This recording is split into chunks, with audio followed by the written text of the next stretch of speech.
CH21 ये वादा रहा। तुमसे मुझे आपसे कुछ कहना है। अर्थ ने वहां मौजूद लोगों के बावजूद बिना किसी हिचकिचाहट के बोन से कहा। हाँ कहो क्या बात है, पर एक बात साफ है, रूम इस काम से पीछे नहीं हट सकते। बोन ने जानबूझकर बात बदलते हुए कहा। अर्थ ये सुन के बोन की ओर हल्का सा मुस्कुरा दिया और फिर कहा, ऐसा बिल्कुल नहीं होगा, आप फिक्र ना करें। तो फिर क्या बात है, और ये फोन में क्या देख रहे थे? बोन ने इस बार फिर से सवाल दाग दिया। मुझे लगा शायद ये गिफ्ट मुझे देना होगा। अर्थ ने बात और ना बढ़ जाए इसलिए जल्दी से अपनी बात रख दी। पर मैं गलत था एक बार फिर से। अर्थ ने थोड़ा रुककर अपनी बात पूरी की। जवाब में बोन ने कहा, वो तो ठीक है, पर ये तुम मुझे क्यों बता रहे हो, और इसमें इतना परेशान होने वाली बात कौन सी है? अर्थ बोन ने बात कही, पर अभी भी उसकी नजरों में सवाल बाकी था, जिसे अर्थ ने समझ लिया। आप यही सोच रहे हो ना कि इतनी सी बात मैं आपको क्यों बता रहा हूँ? वो इसलिए क्योंकि अब मैं नहीं चाहता कि कोई भी गलतफहमी या बात ऐसी हो जिससे आप मुझसे नाराज हो जाओ। मैं आपको अर्थ कहते कहते रुक गया। मैं आपको खा अर्थ बोलो। मैं आपको दोबारा नाराज नहीं कर सकता। अर्थ ने अपनी बात पूरी की। हमम गुड बॉय, अब अगर नाराज नहीं करना चाहते मुझे तो चलकर मेरे लिए कुछ एकदम यूनिक ढूंढ दो। बोन ने अर्थ से कहा। अर्थ ने खुशी से हाँ में सर हिला दिया और उस पाउंड हाउस को ध्यान से देखने लगा। सब कुछ बहुत ही अच्छा था, कुछ मिला। ये देखो कैसा है, बॉन ने एक वास की ओर इशारा करते हुए कहा और उसके सामने की स्क्रीन पर उसकी सारी डिटेल्स आ गई। सच में अच्छा है बहुत। अर्थ ने जवाब दिया और उसकी डिटेल पढ़ने लगा। ऐसा नहीं चलेगा। बिल्कुल नहीं चलेगा। बॉन ने अर्थ को देखते हुए कहा। क्या? कैसा? अर्थ ने बॉन की बात पर रिएक्ट करते हुए कहा। यही कि आज तुम चुनोगे, इसलिए पूरी तरह से वो पसंद तुम्हारी होगी। बोन ऐसा कहकर सोफे पर जाकर बैठ गया और मैगजीन पढ़ने लगा। अर्थ ने एक बार फिर से सरे हॉल में चक्कर लगाया, फिर उसे कुछ समझ नहीं आया। वो वापस बोन के पास जाने ही वाला था कि एक स्टाफ मेंबर एक साइड से आया। अर्थ ने उस तरफ अभी तक नहीं देखा था क्योंकि वो यहाँ पहली बार आया था। अर्थ उसी तरफ चल दिया। उस काना पर आते ही उसने देखा कि वो सेक्शन सरे सेक्शन से अलग था। हर एक पीस के लिए अलग काना और स्टैंड्स थे। वो एक कमल के फूल के आकार वाला हिस्सा था। जब अर्थ का ध्यान बीच में गया तो उसकी निगाह उस पर अटक गई। ठीक बीचों बीच एक इंसान बना था, उसके ऊपर हल्की लाइट्स पड़ रही थी जिससे वो अलग ही तरह से चमक रहा था। अर्थ उसके और पास जाने लगा। उसने देखा उसे एक ग्लास हाउस में रखा गया था। जैसे ही अर्थ ने गिलास को टच किया, उस पर हल्के पर्पल कलर में उसकी डिटेल्स आ गई पिक्चर्स के साथ। फिर एक आवाज ने उसके बारे में बताना शुरू कर दिया। ये एक प्राचीन और कीमती इंसान बना है। ये कोरिया के गोरियों डायनास्टी का है। इसका इस्तेमाल 7वें राजकुमार करा करते थे, जो आगे चलकर गोरियों के राजा भी बने और लंबे समय तक राज किया। ये बना उनको उनके नाना ने दिया था, उनके 8वें जन्मदिन पर दिया था। ये सिर्फ एक बना नहीं बल्कि एक बहुत ही चमत्कारिक वस्तु भी थी। इसमें जो भी खुशबू इसमें जलाई जाती थी, उसके खत्म होने के 12 घंटे बाद तक ये बना कमरे में उस खुशबू बनाए रखता था जो कि कोई और बना नहीं कर सकता था। इसकी सबसे बड़ी खूबी ये थी कि अगर उस समय में कोई भी कमरे में हवा या किसी भी तरह की खुशबू के जरिए राह को जहर देने की कोशिश करता था तो ये बना उस जहर के असर को हवा में से खत्म कर देता था और हवा को शुद्ध कर देता था। इसकी इसी खूबी की वजह से राजा ने बाद में इसे तोहफे के तौर पर अपनी रानी को दिया था। रानी बहुत ही गुणवान थी। उसने इसमें एक बदलाव करके इसे इस तरह बना दिया था जिससे कि रानी को इत्र लगाने की जरूरत नहीं पड़ती थी। इस बना की खुशबू अब कमरे के साथ साथ इंसान के लिए इत्र यंत्र का भी काम करने लगा था। इसे आप इस ढक्कन, जो कि गोलाकार है, के रूप में देख सकते हैं। फिर स्क्रीन पर इसकी पिक्चर्स आने लगी। ये एक हल्के आसमानी रंग का था जिसका नीचे का स्टैंड खरगोश के आकार का था। उस पर एक खिले हुए कमल के फूल की तरह का बना था और ढक्कन गोलाकार था जो जालीदार था, जिसमें से जलने वाली खुशबू बाहर आती थी। अर्थ ये सब देख ही रहा था, फिर उसके चेहरे पर एक मुस्कान आई और कुछ सोचकर तेजी से पीछे मुड़ा और किसी से टकरा गया। अरे आराम से अर्थ, बोन ने उसे पकड़ रखा था। माफ करना, मैंने देखा नहीं था आपको। जल्दी से अर्थ संभला। क्या तुम्हें कुछ मिला? बोन ने अर्थ से पूछा। अर्थ ने खुशी से कहा, जी हाँ, पर पता नहीं आपको पसंद आएगा या नहीं। अर्थ ने चिंता जताते हुए कहा, मुझे तुम्हारी पसंद जरूर पसंद आएगी। बोन ने अपने लीदर ब्राउन लॉन कोट की जेब में हाथ डालते हुए कहा। तभी अर्थ ने उस हिस्से की तरफ इशारा किया और इंसान बना को अपनी पसंद बता दिया। ये बेहतरीन है और साथ ही प्यार का प्रतीक भी। बोन ने अर्थ के दोनों कंधों पर हाथ रखा और कहा, मैं जानता था तुम ये काम सबसे ज्यादा अच्छे से करोगे, इसलिए तुमसे मदद मांगी। तुमने कमाल की चीज ढूंढी है। बोन का रिएक्शन ही बता रहा था कि उसे ये बहुत पसंद आया था। हम ये ही लेंगे। फिर बॉन ने एक बटन दबाया जो उसी बना के पास था और वो बना खुद ही स्टैंड समेत वहां से गायब हो गया। बॉन अर्थ का पकड़कर उसे काउंटर पर ले गया। उसने सोफे पर बैठे हुए वहां मौजूद उस मैनेजर से कहा, इसे अच्छे से पैक करना। जी सर, बिल्कुल सर। वैसे आपकी पसंद लाजवाब है। ये पीस के महीनों की मशक्कत के बाद आज ही हमें हासिल हुआ था, उस मैनेजर ने कहा। ये पसंद मेरी नहीं, मेरे दोस्त की है। बॉन ने अर्थ के दोनों कंधों पर अपने दोनों हाथ रखते हुए कहा। अर्थ ने हल्का सा मुस्कुराया। दोनों अब घर पहुंच चुके थे। तुमने आज कमाल कर दिया, सच में तुम्हारा बहुत बहुत शुक्रिया। मैं कई महीनों से इस जगह के चक्कर लगा रहा था पर कुछ मिल नहीं रहा था, पर आज तुमने मेरी इतनी बड़ी प्रॉब्लम सॉल्व कर दी, थैंक्स। बोन बहुत ही एक्साइटमेंट से बोला। आप थैंक्स मत कहो, भरोसा रखिए, मैं हमेशा आपके लिए सबसे बेस्ट ही चुनूंगा, ये मेरा वादा है। अर्थ ने बोन की तरफ देखते हुए कहा। CH22 बेचैन दिल और निगाहें घर आते ही दोनों ने डिनर किया और सारे दिन की थकान के बाद जब दोनों रूम में गए तो बोन ने एक गिफ्ट अर्थ को देते हुए कहा, ये तुम्हारी कामयाबी के लिए। जी शुक्रिया। अर्थ ने बोन का शुक्रिया किया और फिर दोनों अपनी अपनी जगह सोने चले गए।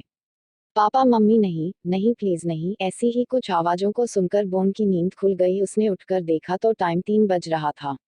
उसे लगा शायद ये आवाज उसका वहम थी, इसीलिए वो फिर से सोने के लिए लेट गया। नहीं पापा उठो, नहीं मुझे भी जाना। इस बार ये आवाज सुन के बोन चौंक कर उठ गया।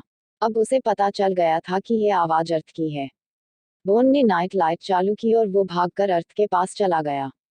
अर्थ गहरी नींद में होने के बावजूद रो रहा था। उसका पूरा चेहरा पसीने से भरा हुआ था।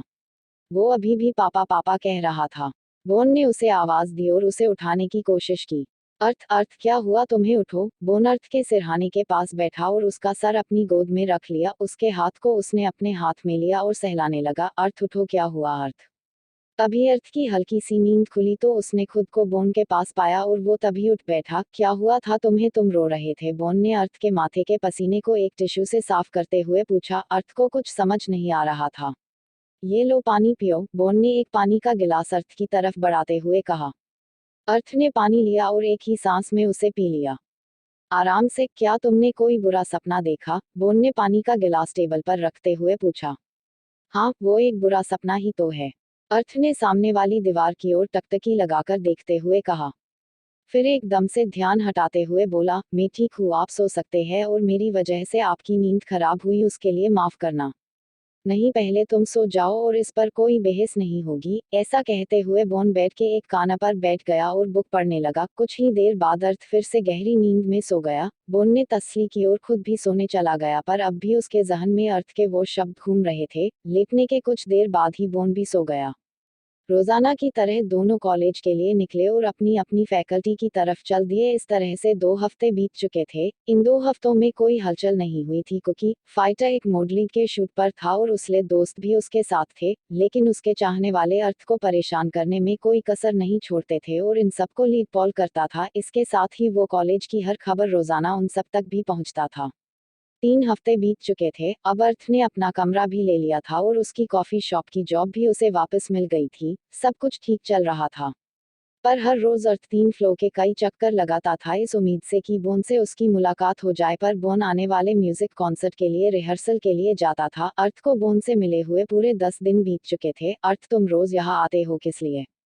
मैंने पहले तुम्हें कभी इतना किसी के लिए परेशान होते नहीं देखा, पीटर ने अर्थ से 3रे फ्लोर से नीचे आते हुए कहा।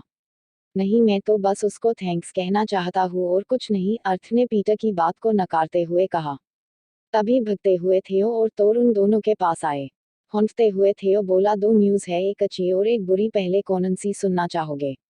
और एक लंबी सांस ली।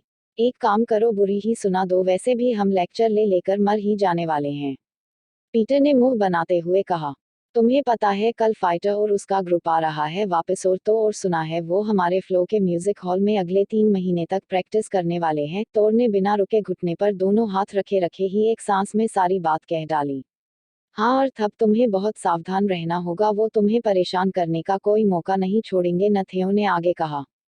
हम तुम सही कह रहे हो अर्थ, तुमको ध्यान रखना होगा, पीटर ने अर्थ की तरफ देखते हुए कहा। अब तीनों अर्थ को ही देख रहे थे। अर्थ ने खुद पर से ध्यान हटाते हुए कहा, अच्छा अब अच्छी खबर तो बताओ। अरे लो, वो तो मैं भूल ही गया, हमारी प्यारी प्राउ मैडम 2 हफ्तों के लिए 4th ईयर के टूर में मालदीव जा रही हैं। थियो ने बड़ी ही खुशी से सबको बताया और बाकी सब भी खुशी के मारे इतना जोर से चिल्लाए कि आसपास खड़े बाकी स्टूडेंट्स उन्हें देखने लगे। पीटर खुशी से बोला, चलो यार, अब कम से कम 2 हफ्ते चैन की नींद तो आएगी। तुम्हें तो बस सोने की पड़ी रहती हैं। तोर ने पीटर को चिढ़ते हुए जवाब दिया, चलो अब कुछ खा ले। थियो ने सबसे कहा और सब बाहर की तरफ चल दिए। जैसे ही गेट पर पहुंच अर्थ का ध्यान पार्किंग के रिजर्वर्ड एरिया की तरफ चला गया। ये जगह फाइटर और उसके ग्रुप की गाड़ियों की थी। अर्थ की निगाह ठीक उसी जगह रुक गई जहां बोन की कार खड़ी रहा करती थी और एक बार खुद बोन वहां उसका वेट कर रहा था। अर्थ के कदमों की चाल धीमी हो गई। चलो भी, थियो ने अर्थ का हाथ पकड़कर उसे आगे की तरफ खींचा, पर फिर भी अर्थ की निगाहें उस खाली जगह को ही देख रही थी जैसे वो वहां किसी को तलाश कर रही हो। कुछ देर बाद सब फूड ट्रक के सामने बैठे थे और फ्लैट नूडल्स और एग्स खा रहे थे। तीनों बातें कर रहे थे, पर अर्थ का ध्यान तो अब भी वही पार्किंग पर था। अर्थ अपने दोस्तों के साथ होकर भी नहीं था। अब सब बस स्टॉप पर थे। अभी, हेलो अर्थ, कैसे हो तुम? सब चौंक गए। अर्थ ने पीछे मुड़कर देखा तो वहां खूंपोल और उसके दोस्त खड़े थे। थियो ने उसे देखते ही मुंह बना लिया, जी मैं ठीक हूँ, अपनी सब कैसे हैं? अर्थ ने खुशी से सबसे पूछा। हम सब भी ठीक है, क्या तुम्हारा घर भी इसी रूट पर है? ये पूछने वाला खूंपोल का दोस्त विन था। जी, ये घर मैंने अभी 2 हफ्ते पहले ही लिया है, क्या आप भी इसी रूट पर रहते हो? पीटर ने उन सबसे पूछा। हाँ, हमारा भी यही रूट है। फिर खूंपोल ने थियो की तरफ देखा, पर थियो ने मुंह फेर लिया और बस के आने की दिशा में देखने लगा। अर्थ ने जब ये देखा तो उसे थोड़ा अजीब लगा, पर उसने उस वक्त कुछ नहीं कहा। तभी वहां बस आ गई और सब बस में चढ़ गए। ये बस खास तौर पर यूनिवर्सिटी के स्टूडेंट्स के लिए बनाई जाती थी, जो सिर्फ यूनिवर्सिटी के 20 किलोमीटर के एरिया में ही चलती थी और साथ ही एक फैकल्टी से दूसरी फैकल्टी तक भी। और थोर तोर के आगे वाली सीट पर पॉल और विन बैठे थे। अर्थ अपने फोन में सॉन्ग सुन रहा था और तोर पीछे मुड़ के थियो और पीटर से बातें करने में मस्त था। सही, हमारा पूरा टूर खराब कर देंगे ये सब, अब इन्हें झेलना होगा 2 हफ्तों तक। विन किसी के बारे में पॉल से कह रहा था। इनमें से बस वो बोन ही थोड़ा अक्लमंद है, वरना बाकी सब तो अपनी अमीरी में चूर है। पॉल विनकी के साथ बात करते हुए बोला। जैसे ही अर्थ ने बोन का नाम सुना, उसकी दिलचस्पी अचानक से उनकी बातों में बढ़ गई और उसने सॉन्ग बंद कर दिए। उसी वक्त उनकी बातचीत को आगे बढ़ाने के लिए आगे की सीट से टाइम भी खुद पड़ा। यार, क्या इनका आना जरूरी है? इसमें खूंपोल कुछ नहीं कर सकता। खुद सुनो, क्या तुम इन सबको आने से नहीं रोक सकते? बोलो, हमारा आखिरी टूर हो सकता है ये, और ये लोग हमारा टूर खराब कर देंगे। खूंपोल भी पीछे मुड़ा और उनसे बोला, वो लोग आने वाले म्यूजिक कॉन्सर्ट के लिए फोटोशूट करने जा रहे हैं, इसलिए इसमें मैं या यूनिवर्सिटी कुछ नहीं कर सकती। बस इतना मान लो, हमारा बैड लक है जो हमें इनके साथ जाना पड़ रहा है। हम सबने एक साथ खूंपोल की बात पर रिएक्ट किया और फिर से अपनी बातों में लग गए, पर अर्थ का दिल जैसे उदासी के समंदर में डूबता जा रहा था। उसे पता नहीं क्यों ये सुन के अच्छा बिल्कुल नहीं लग रहा था। उसी वक्त एक कान फोड़ू आवाज आई, क्या सच में वो लोग भी 2 हफ्ते के लिए यहाँ से जा रहे हैं? ये तोर था जो बस में खड़ा होकर खूंपोल और उसके ग्रुप की तरफ देखकर चिल्लाया था। सरी बस उसे ही देख रही थी, पर उसे इस बात का कोई फर्क नहीं पड़ रहा था। उसके ऐसा करते ही टाइम, पॉल, विन और खूंपोल भी हंसने लगे। हाँ, सही सुना तुमने, वो लोग हमारे साथ मालदीव जा रहे हैं। अरे वाह, क्या बात है! अर्थ, तुमने सुना ना? तोर ने अर्थ के कंधे को दोनों हाथों से हिलाते हुए कहा। अर्थ ने हल्का सा सर हाँ में हिलाया और फिर से अपने ईयरफोन कानों में लगाए और आंखें बंद करके सॉन्ग सुनने लगा। CH23 बेसब्र इंतजार। रात के 3 बज चुके थे। आज ना जाने क्यों अर्थ को बिल्कुल भी नींद नहीं आ रही थी। कभी इधर तो कभी उधर, करवटें बदल बदल कर अर्थ थक चुका था। फिर वो उठ बैठा और टेबल पर रखे उस तोहफे को देखने लगा। उसने वो तोहफा अभी तक खोला नहीं था। क्या जरूरत थी इतने दिनों के लिए वहां जाने की? ओह फो अर्थ, तुम ये क्या सोच रहे हो? वो एक चमकता हुआ सितारा है। उसने मेरी मदद सिर्फ और सिर्फ इंसानियत के नाते की है। इसके अलावा और कोई भी बात नहीं है। उस तोहफे को देखते हुए अर्थ खुद से ही बातें किए जा रहा था। कुछ देर बाद वो फिर से अपने बिस्तर पर लेट गया और सो गया। सुबह के 6 बजे थे और अर्थ कॉलेज के गेट के सामने पहुंच चुका था। वो आते ही पार्किंग एरिया की तरफ चला गया। उसने उस जगह को गौर से देखा जहां बोन अपनी कार खड़ी करता था। फिर वो फुटबॉल के मैदान की तरफ चल दिया। आज उसके कदम उसके काबू में नहीं थे। वो हर उस जगह गया जहां वो बोन से मिला था। अर्थ, अर्थ, आज तुम पहले ही आ गए, तोर ने भागकर उसके पास आते हुए कहा। उसके पीछे पीटर भी था। हाँ, आज जरा जल्दी उठ गया, तो सोचा जल्दी ही चला जाए, अर्थ ने बात बदलते हुए कहा। अच्छा, ऐसा है क्या? जल्दी उठ गए या सोए ही नहीं? पीटर ने अर्थ को छेड़ते हुए कहा। बकवास बंद करो पीटर, भला मैं क्यों जागने लगा, अर्थ ने पीटर को डांटते हुए कहा। अच्छा जी, हमारी बात अब बकवास लगने लगी तुम्हें, अब ये बात बकवास है या सच, ये तो 2 हफ्ते के बाद पता चल ही जाएगा। मेरे दोस्त के सूजी हुई आंखें सब बता रही हैं कि जनाब रात भर सोए नहीं किसी की वजह से। ऐसा कहते हुए पीटर ने तोर के हाथ पर अपना हाथ मारा और दोनों हंसने लगे। कहना क्या चाहते हो तुम पीटर, 2 हफ्ते बाद क्या होगा बताओ। अर्थ से अब पीटर के सवालों के जवाब देना मुश्किल हो रहा था, वो किसी भी तरह से बात बदल देना चाहता था। यही कि हमारा दोस्त किसी की तलाश में है, जो यहाँ 2 हफ्ते के बाद आने वाला है। इस बार तोर ने अर्थ के सवाल का जवाब दिया। अब थियो कहाँ रह गया, अभी तक आया क्यों नहीं, अर्थ ने जानबूझकर बात बदल दी। हाँ भाई, अब तो थियो का ही इंतजार होगा, क्योंकि उसके पास ही बोन की सबसे ज्यादा खबर रहती है। फिर से एक बार पीटर ने अर्थ को टीस करते हुए कहा। क्या? थियो के पास, पर कैसे? जैसे ही अर्थ ने बोन का नाम सुना, उसके मुंह से ये सवाल खुद ब खुद ही निकल गए। अभी तो हमारी बातें बेकार थी, अब ये एक्साइटमेंट कैसी? पीटर आज अर्थ को परेशान करने के पूरे मूड में था। यारों अब चला जाए और कुछ खाया जाए, आज मैंने कुछ नहीं खाया, तोर ने उन दोनों से कहा। हाँ यार, आज मैं भी बिना खाए ही आ गया, पीटर ने कहा। फिर अर्थ की तरफ देखकर बोला, मुझे तो लगता है जैसी हालत हमारे इस दोस्त की है, खाया इसने भी कुछ नहीं है। अर्थ ने दोनों को घूरा और कहा, हाँ मैंने भी कल से कुछ नहीं खाया, चलो कैंटीन चलते हैं। फिर तीनों एक साथ कैंटीन की तरफ चल दिए। अपना आखिरी लेक्चर लेने के बाद चारों बातें करते हुए म्यूजिक रूम के सामने से निकले। जाते जाते अर्थ का ध्यान गिटार पर पड़ा, उसे देखकर अर्थ अवार्ड सेरेमनी वाले दिन की याद में खो गया। वो बोन की परफॉर्मेंस के बारे में सोचकर मुस्कुरा रहा था, तभी उसके सर पर एक हाथ आकर पड़ा, जिससे वो अपने ख्यालों से बाहर आ गया। अगर सोचना हो गया हो तो घर की तरफ चला जाए, हमें फिर कॉफी शॉप पर भी जाना है, आज लेट मत हो जाना, पीटर ने एक बार फिर से अर्थ को याद दिलाते हुए कहा। सुनो दोस्तों, सुनो, भागता हुआ थियो तोर से आ टकराया। अरे आराम से थियो, कौन सा तूफान आ गया है जो इस तरह हॉन्ट रहे हो? तोर ने थियो को संभालते हुए कहा। तुमने सुना क्या हुआ है? थियो एक ही सांस में सब बोल गया। नहीं, पीटर ने सपाट सा जवाब दिया। तो सुनो, मुझे पता चला है कि पहली बार फाइटर और उसके ग्रुप में लड़ाई हुई है। इतना कहकर थियो दीवार से सटकर सांस लेने लगा। एक काम करते हैं, हम सब पहले कैंटीन से कुछ पीने का लेते हैं, फिर गार्डन में चलकर आराम से बात करते हैं, अर्थ ने थियो को सहारा देते हुए कहा और चारों एक साथ गार्डन की तरफ चल दिए। पीटर सबके लिए ऑरेंज जूस ले आया। अब बताओ थियो, उस समय हमें कुछ भी समझ नहीं आया था, अर्थ ने थियो को जूस का गिलास देते हुए कहा। पूरे यूनिवर्सिटी में चर्चा हो रही है कि फाइटर और काओ की लड़ाई हुई है, और फाइटर ने काओ को मारा भी है। ये उसी दिन की बात है जब तुम मंच से गिरे थे, इससे पहले कभी भी ऐसा नहीं हुआ था। वो लोग तो बचपन से साथ हैं, और तो और मालदीव में भी ये लोग आपस में बात नहीं कर रहे थे। उन्हें बिना रुके सारी बात अपने दोस्तों को बता डाली और एक लंबी सांस ली, जैसे ना जाने कितना भारी बोझ उसके सीने से उतर गया था। क्या बोन से भी सबकी बात बंद है? अर्थ ने गंभीरता से पूछा। यही तो सबसे अजीब बात है मेरे दोस्त, सबको लगा था कि फाइटर और बोन की लड़ाई होगी, पर वहां काओ और बोन की लड़ाई हुई और फाइटर ने बोन का साथ दिया। क्या? तीनों ने एक साथ चिल्लाकर पूछा। थियो एकदम चौंक गया, आसपास बैठे सभी स्टूडेंट्स भी उनको देखने लगे। माफ करना, तीनों ने सर झुकाकर सबसे माफी मांगी, और आवाज को धीमी करके पीटर बोला, ये क्या कह रहे हो?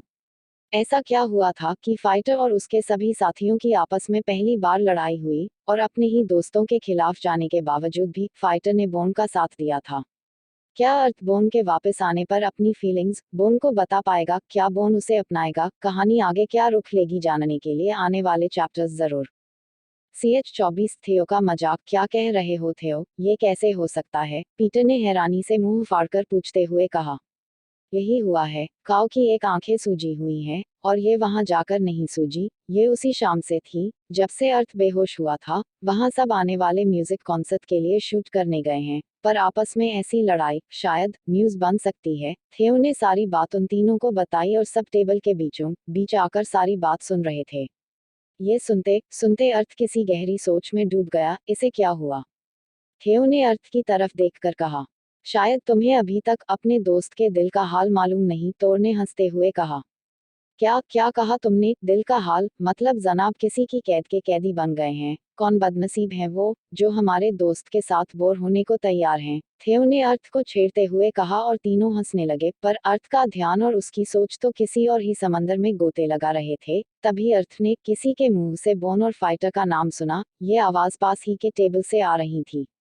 अर्थ ना चाहते हुए भी उनकी बातें सुनने लगा। उसी वक्त एक लड़का भागता हुआ आया। उसने हाथ में एक कागज पकड़ा हुआ था। मिल गया, मुझे मिल गया। और वो भागता हुआ अर्थ के पास वाली टेबल पर आ गया और वहां पहले से बैठे 4 स्टूडेंट्स से बोला, मुझे फाइटर की पार्टी का इनविटेशन मिल गया। अरे वाह, हमें भी दिला दो, हम भी उस शानदार पार्टी का हिस्सा बनना चाहते हैं। उसी टेबल पर बैठी एक लड़की ने कहा। ये सब पहले साल के ही स्टूडेंट्स थे।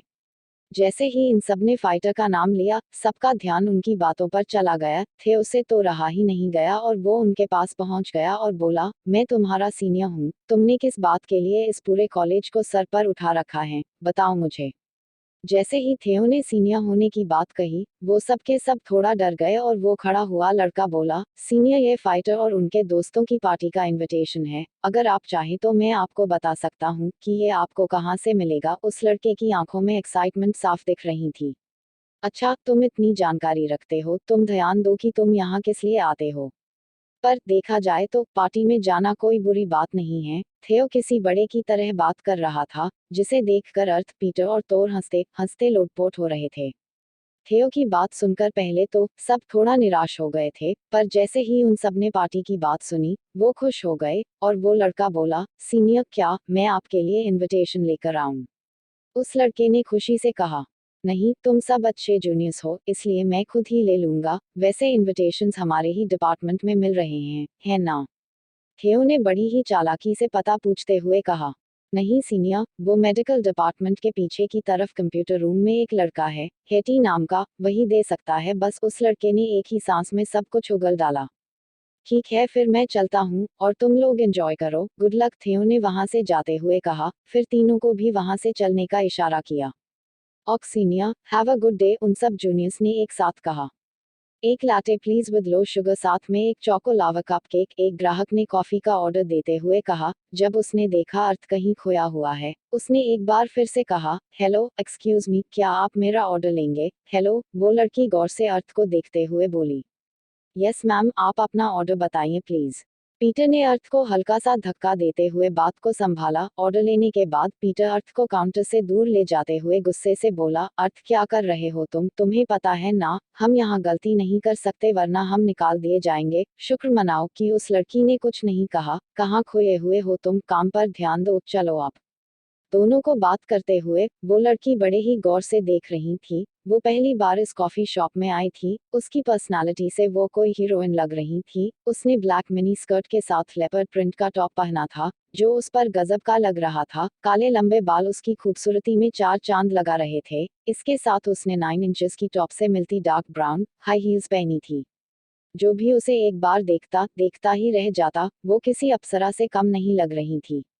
बात करने के बाद अर्थ जल्दी से काउंटर पर आया और उस लड़की का दिया ऑर्डर तैयार करने लगा। 10 मिनट बाद अर्थ कॉफी और कपकेक लेकर लड़की के पास गया और उसका ऑर्डर देते हुए बोला, I am sorry madam, please enjoy your coffee. अगर आपको कॉफी अच्छी लगे तो हमारे काउंटर पर आप अपना रिव्यू लिखकर हमारा हौसला बढ़ा सकती हैं। ऐसा कहकर और एक हल्की स्माइल के साथ अर्थ वहां से चला गया और काउंटर पर फिर से काम में लग गया। अर्थ, वो लड़की तुम्हें ही देखे जा रही है। मैं काफी देर से देख रहा हूँ, कहीं वो कंप्लेंट ना कर दे, पीटर ने आशंका जताते हुए कहा। अब गलती हुई है तो क्या कर सकता हूँ, बाकी देखते हैं क्या होता है। अर्थ ने पीटर की बात का जवाब दिया और फिर से काम में लग गया। वैसे वो हैं बड़ी खूबसूरत, पीटर ने उस लड़की की तरफ देखते हुए कहा और फिर से अपने काम में जुट गया। अर्थ और पीटर दोनों ही काफी हैंडसम और क्यूट थे, पर अर्थ के मुकाबले पीटर को थोड़ा कम ही आंका जा सकता था। अर्थ के गालों के डिंपल्स और तीखी नाक उसके गोरे रंग और लंबे कद को और भी आकर्षक बना देते थे। साथ ही मेहनत करने की वजह से उसकी बॉडी किसी जिम जाने वाले लड़के से कम नहीं थी। वहीं पीटर का कद अर्थ जितना लंबा नहीं था, पर पीटर की पर्सनालिटी भी बहुत आकर्षक थी। उसकी आंखें नीली थी और बाल सुनहरे, जो उसे किसी यूरोपियन जैसा बनाते थे। थाई और यूरोपियन लुक के कारण पीटर भी काफी आकर्षक नौजवान था। अक्सर वहां बहुत सी लड़कियां इन दोनों की वजह से ही आती थीं, जहां पीटर उसने फ्लर्ट में काफी अच्छा था, वहीं अर्थ किसी की तरफ देखना तक पसंद नहीं करता था, वो बस अपने काम को ही अहमियत देता था। लगभग 20 मिनट बाद उस लड़की की कॉफी खत्म हो चुकी थी। वो अपनी जगह से उठी और काउंटर पर आकर रिव्यू में 5 स्टार्स अर्थ के नाम के आगे लगा दिए। फिर उसने बिल दिया, पर कमाल की बात यह थी कि जहां दोनों उससे शिकायत की उम्मीद कर रहे थे, वहां वो शिकायत नहीं बल्कि बिल के साथ 2072 का टिप अर्थ को देते हुए बोली, तुम सच में कॉफी बहुत अच्छी बनाते हो, मैं जब तक यहाँ हूँ कॉफी पीने यहाँ जरूर आती रहूंगी मिस्टर अर्थ। ऐसा कहकर उसने अर्थ को अजीब निगाहों से देखकर स्माइल किया, फिर वो वहां से चली गई। ये क्या था? 2072 की टिप, वो भी इतनी हॉट लड़की से। यार तुम्हारा तो आज दिन बन गया। पीटर की हैरानी की कोई सीमा नहीं थी, वो बस मुंह खोले दरवाजे से उस लड़की को जाते देख रहा था। अब बस करो और काम करो, वो 2000 की टिप दे या फिर 10,000 की, मुझे बस अपना काम करना है, अर्थ ने बिना कोई दिलचस्पी दिखाते हुए कहा। कौन थी वो लड़की, उसका क्या इरादा था और क्या पार्टी सिर्फ पार्टी की तरह होने वाली थी? क्या अर्थ का पार्टी में जाना ठीक होगा, या फिर कुछ ऐसा होने वाला था जिससे अर्थ को पार्टी में जाने पर अफसोस होने वाला था? CH-25 तेज धमाका और अर्थ की जिद। बीच पर बैठकर फाइटर और बोन एक साथ खूबसूरत नज़ारे का मजा ले रहे थे। सारा दिन शूटिंग के बाद अब उन्हें आराम करने का समय मिला था। बिली, सेंट और काव तीनों अपने कॉलेज के दोस्तों से मिलने गए थे।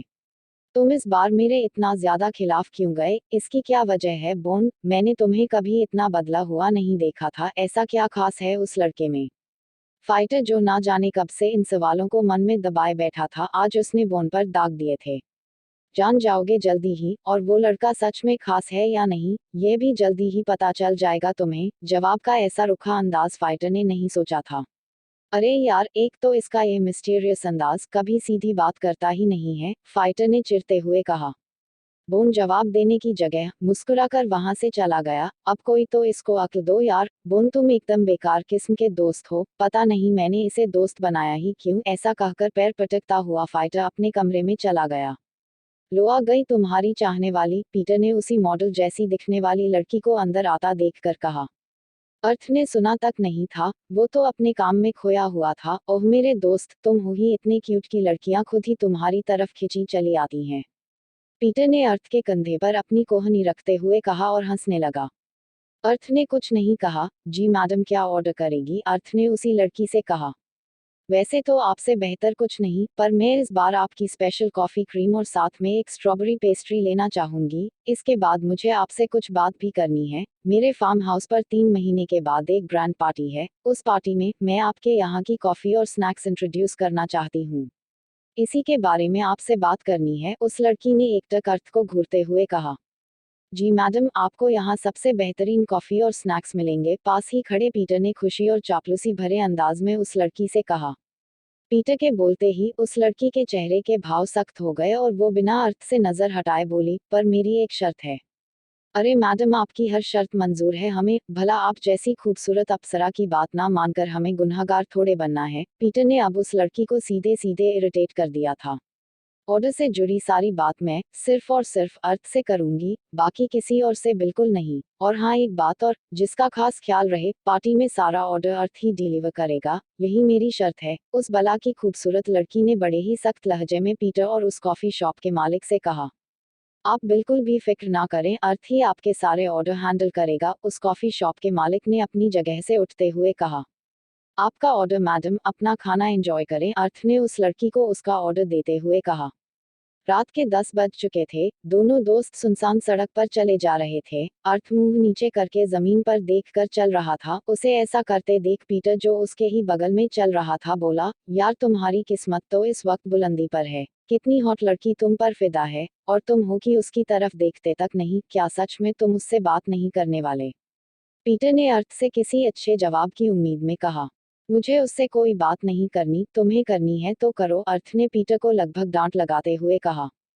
फिर अर्थ ने कुछ बड़बड़ाया और रास्ते में पड़े एक छोटे से पत्थर को पैर मारते हुए बोला, और कितने दिन इंतजार करना होगा पीटर, क्या तुम्हें पता है कि सब मालदीव से कब वापस आ रहे हैं? इस बार अर्थ का अंदाज बिल्कुल अलग था, जिसे देख पीटर भी हैरान हो गया। क्या? ये अंदाज सवाल कम और हैरानी ज्यादा जाहिर कर रहा था, जो उस समय पीटर के मुंह से अचानक निकला था।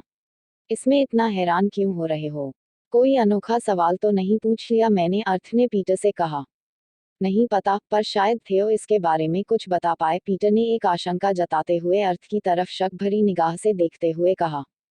तो अभी चलते हैं थियो के पास। ऐसा कहते ही अर्थ थियो के घर की तरफ चल दिया। इससे पहले पीटर कुछ समझ पाता, अर्थ 10 कदम आगे तक पहुंच भी चुका था। तभी पीटर सदमे से बाहर आया और अर्थ के पीछे भागा और अर्थ का हाथ पकड़कर उसे रोका और बोला, रुको अर्थ, जरा समय देखो अपनी घड़ी में 10:30 हो चुके हैं। तुम्हें नहीं लगता कि ये कुछ ज्यादा ही लेट हो जाएगा उसके घर जाने के लिए? तुम कल सुबह कॉलेज में क्यों नहीं पूछते? पीटर ने जैसे तैसे अर्थ को घर जाने को राजी करते हुए कहा।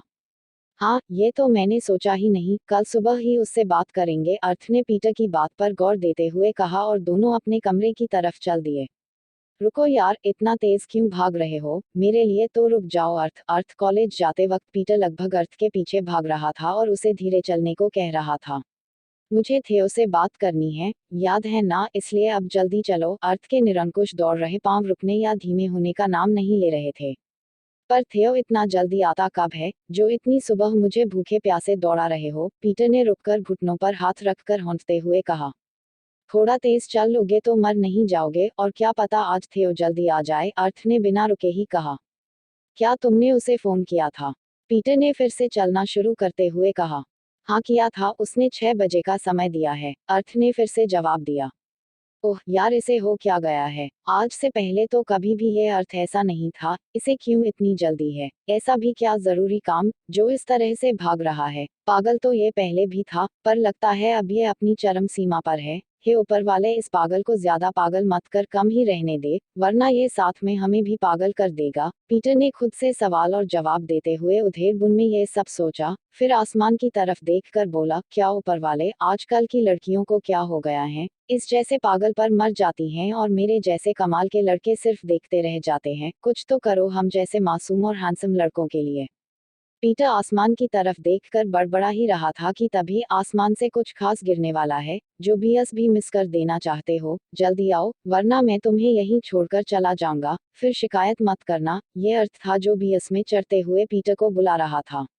दोनों जल्दी से बीएस में चढ़ गए। बीएस अभी कुछ दूर तक ही चली थी कि एक धमाके की आवाज आई। चारों तरफ धूल ही धूल हो गई। बीएस में कुछ भी दिखाई नहीं दे रहा था, ना ही किसी को समझ आ रहा था कि क्या हुआ था। अचानक से अभी धमाके के बाद कुछ संभला भी नहीं था कि बीएस को एक और झटका लगा। इस बार बीएस में सवार सभी यात्री घबरा गए, क्योंकि इस बार बस रोड के डिवाइडर से जा टकराई थी। टक्कर की वजह से बीएस बेकाबू हो गई और एक बार फिर से एक खंबे से जा टकराई। धूल और टक्कर ने सबको डरा दिया था। ड्राइवर को भी साफ ना दिखाई देने की वजह से दूसरी टक्कर हुई थी। तभी बस का एक यात्री चिल्लाया, अरे, बीएस का तो राइट साइड वाला टायर फट गया है। सुबह का समय था, सड़कें खाली थी, जिस वजह से बीएस लगभग 80 किलोमीटर पीएच की स्पीड से दौड़ रही थी। यही कारण था कि बीएस एकदम से बेकाबू हो चुकी थी। बहुत कोशिश के बाद भी बीएस इधर उधर भाग रही थी। बीएस के अंदर से चिल्लाने की आवाजें आ रही थी। अर्थ और पीटर भी बुरी तरह घबरा गए थे।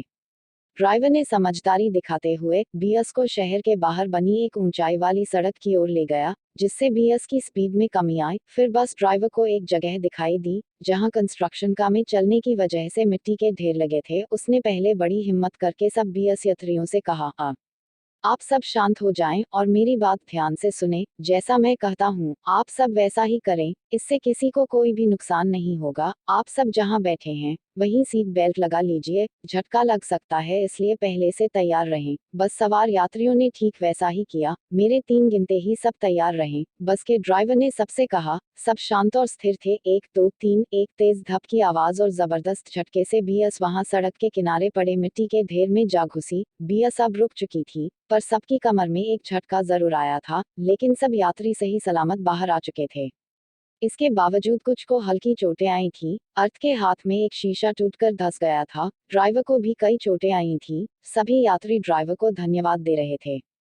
जोरदार आवाज सुनकर आसपास के लोग वहां इकट्ठा हो गए और सबकी मदद करने लगे। कुछ ही देर में एक और बीएस वहां आ गई। जितने भी यात्री सही सलामत थे उन्हें उनके स्टॉप पर छोड़ने के लिए।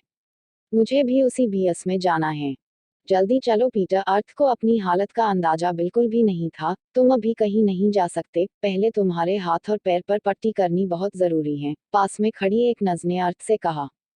हाँ अर्थ, तुम्हारा ठीक होना जरूरी है। हम एक दिन कॉलेज नहीं जाएंगे तो कुछ हो नहीं जाएगा, इस बार पीटर ने गुस्से से कहा। पर मुझे थियो से उन सब के वापस आने के बारे में पूछना है। अर्थ ने फिर से वही बात दोहरा दी थी। अब की बार पीटर का गुस्सा फूट पड़ा और अर्थ की पास की कुर्सी से उठते हुए कहा, अर्थ अब ये कुछ ज्यादा ही हो रहा है। तुम क्यों इस तरह से बेकाबू होते जा रहे हो? तुम्हारा ध्यान कहाँ रहता है? अपने हाथ और पैर की हालत देखो, अभी भी तुम्हें उन सब की पड़ी है। अब अर्थ के पास और कोई रास्ता नहीं बचा था, इसलिए वो चुपचाप अपनी पट्टी करवाने लगा। लगभग 1 घंटे के बाद डॉक्टर ने अर्थ को जाने की इजाजत दे दी। अब मैंने तुम्हारा कहना माना है, अब प्लीज तुम मेरी बात मानोगे और मुझे कॉलेज लेकर चलोगे? देखो, मना मत करना, अर्थ ने अपनी जिद पर वापस आते हुए पीटर से कहा। पीटर ने एक नज़र गुस्से से अर्थ को देख, फिर एक लंबी सांस ली और अर्थ की जिद के आगे हार मानते हुए कहा, ठीक है चलो कॉलेज, लेकिन अगर कुछ गड़बड़ हुई तो हम सीधे कमरे पर चलेंगे और तुम आराम करोगे, समझ गए? हाँ मैं समझ गया, जैसा तुम कहो पीटर, अर्थ ने खुशी से जवाब दिया। क्या कॉलेज सिर्फ थियो से ही बात कर पाएगा या फिर उसे कुछ ऐसा देखने को मिलेगा जिसे देखकर उसके दिल की धड़कन थम जाएगी? और आगे क्या बदलने वाला था जिसकी उम्मीद किसी को भी नहीं थी।